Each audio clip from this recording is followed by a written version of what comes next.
Game na ho, mga kababayan. Umpisahan ho natin itong talakayan natin, mga bossing. Nako, pagkatapos po ng eleksyon, ano naman po ba ang susunod, mga kababayan? Impeachment. Di, di po ba? Ang susunod po, mga kababayan, impeachment. No? Yung siyempre yung proklamasyon nila, kaduktong na po ng eleksyon 'yan. Impeachment ang kasunod.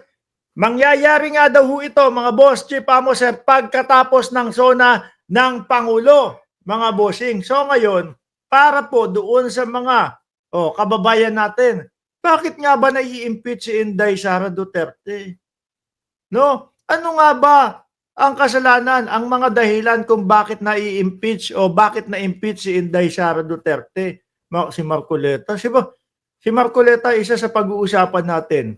Eto namang si Marcoleta, at mamaya ka na. Alis ka muna sa stage. Eto muna tayo. Ayan.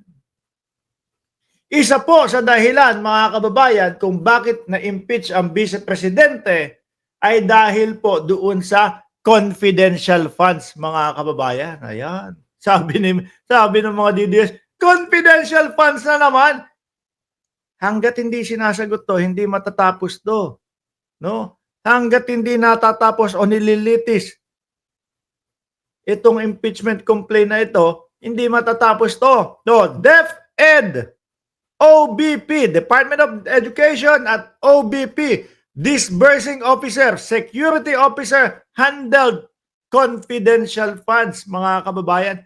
Ito nga po si ate, no? Si Gina Acosta. Kung maalala nyo po, mga kababayan, nung medyo naiipit na si Gina Acosta, doon po sa katanungan ng Kongreso, ng mga congressman, mga kababayan, sumakit na po yung dibdib nito.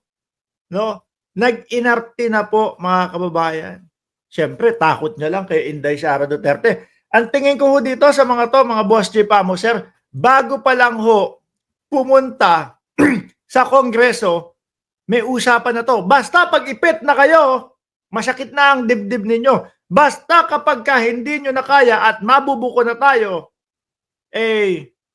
nasusuka-suka na kayo, hindi na makahinga.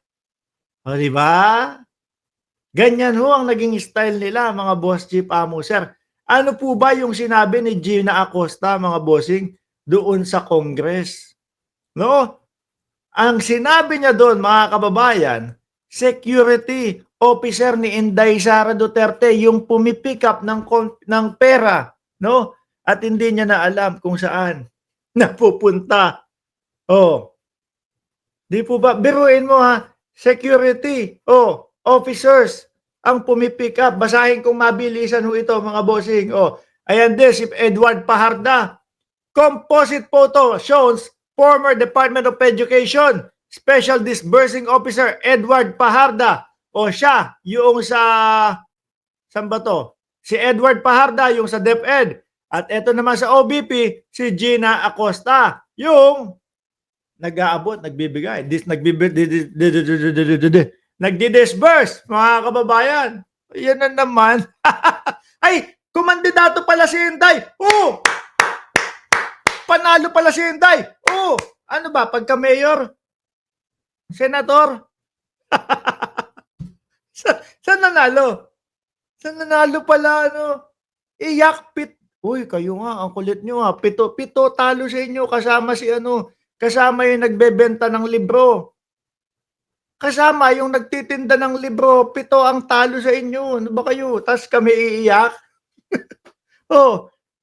Anong kakaiyak namin? Attending the House Committee on Good Government and Public Accountability. Kaya galit na galit si Inday Sara Duterte. Kanino ho? Kay Joel Chua, mga kababayan. Dahil si Joel Chua ang nangunguna sa hearing na yan, mga bossing. No? Ito daw, House Committee on Good Government and Public Accountability, 7th hearing on Monday. This was their first time attending. Kasi nga lagi silang, laging mayroong mga alibay huy. Di ba? Laging may mga alibay kapag sila ay pinapatawag, mga kababayan. Tapos sasabihin, wala. Inaano lang daw po sila. Ano tawag doon? Pinupolitika lang daw po sila, mga kababayan. Colonel Dennis Nolasco po. O, sino daw? Dali, atras ko, ha? Meron dyan tanong eh. Ayan. Meron. You only give it to the security officer. So, if anyone needs the fund, you only give it to the security officer for disbursement, no? At yun nga ang kasunod, yung si Nolasco daw ho, mga kababayan. Colonel Dennis Nolasco. Ito po mismo, mga bossing, ha? Naganap po itong sagutan. Katanungan at sagutan po ng mga disbursement officer po ni Inday Sara Duterte sa Kongreso na agad, mga kababayan. Yung nanggigigil po si Inday Sara Duterte kasi ang daming katanungan. No? So what is the point of the special disbursement, which is silang dalawa ho? No? No, what is the point of the special disbursement officer? Did you understand, Mr. Chair? Most respectfully, you are the one banded here. Sila ang mananagot, no? Of the confidential funds. Kasi nga daw, kapag ka naiabot na, mga kababayan, doon sa security officer, hindi na nila alam kung saan napunta ang pera. At mga DDS, isa lang yan. Confidential funds pa lang yan. No? Madaming kailangan lusutan si Inday Sara Duterte. Kaya nga ang sinasabi ko, mga kababayan, ang sinasabi ko, kasi ang alam ko, 3. Confidential funds, kailangan niyan lusutan. Meron pa dyan yung bribery, yung mga puting sobre na ibinapamigay daw po. O, may nakakatanggap 25 hanggang 50,000. Meron pa dyan na pagbabanta sa buhay ng Pangulo. 3 ho yan, mga kababayan.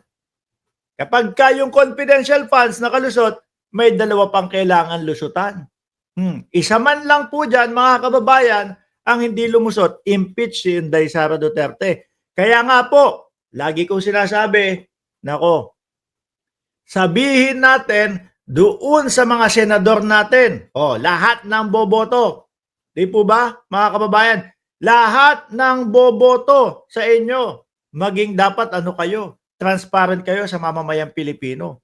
Ipapaliwanag ninyo, hinahamon namin kayo mga senador, ipapaliwanag ninyo, pag bumoto kayo sa impeachment, impeach si Sara o hindi, magkaroon kayo ng lakas ng loob, ipaliwanag bakit yun yung naging hatol ninyo.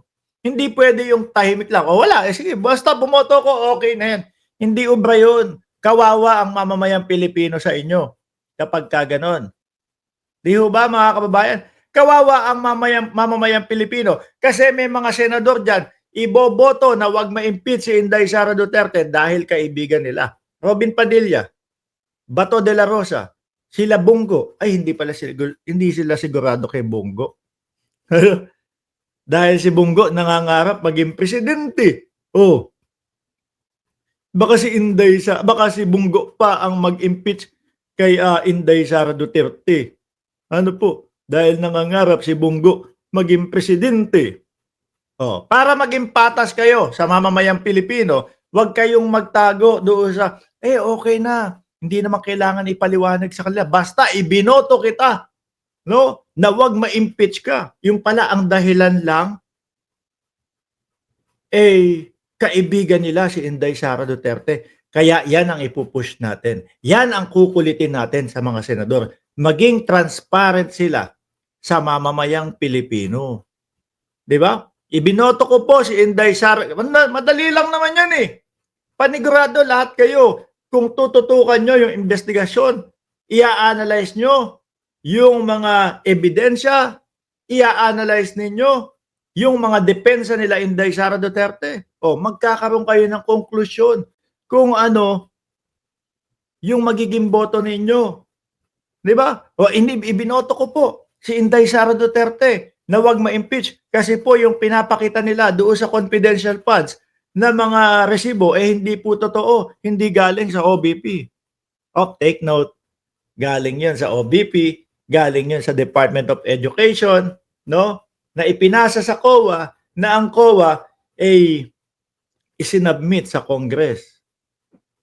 Ay, isa pa, doon sa mga hindi boboto, doon sa mga boboto para hindi ma-impeach si Inday Sara Duterte, ipapaliwanag nyo, kasi po, yung ganito naman, yung pagkakasabi niya kung paano niya ipapapatay si Pangulong Bongbong Marcos, yung asawa niya, at yung si Martin Romualdez na House Speaker, kumbaga, hindi naman purektahan, basta bahala na kayo kung ano paliwanag nyo. Basta kailangan, para maging patas sa mamamayang Pilipino, kada boboto, no? Ma-impeach man ang boto ninyo o hindi ma-impeach si Inday Sara Duterte, ipaliwanag nyo. Di ba? Para patas sa atin, mga kababayan. Para maiwasan yung ibinoto ko si Inday Sara Duterte kasi kaibigan ko yan. Yung bawag na yung ebidensya, kaibigan ko yan eh. Kawawa ang Pilipino doon. Robin Padilla, di po ba mga kababayan? Hindi pa ho nag-hearing, hindi pa ho nagkakalatagan ng ebidensya, mga kababayan. Haharangan na agad yung impeachment. Ano ibig sabihin nun? Para sa atin yon o para sa mga Duterte? Aaraw-arawin ko ho dito sa vlog ko, basta mga kababayan, aaraw-arawin ko, no? Na hanggang dumating yung punto o yung araw ng impeachment, kailangan may paliwanag ang bawat isa sa kanila. Total naman, ang naghalal sa kanilang lahat ay taong bayan. Iparinig nila sa taong bayan ano ang dahilan. Bakit hindi nila?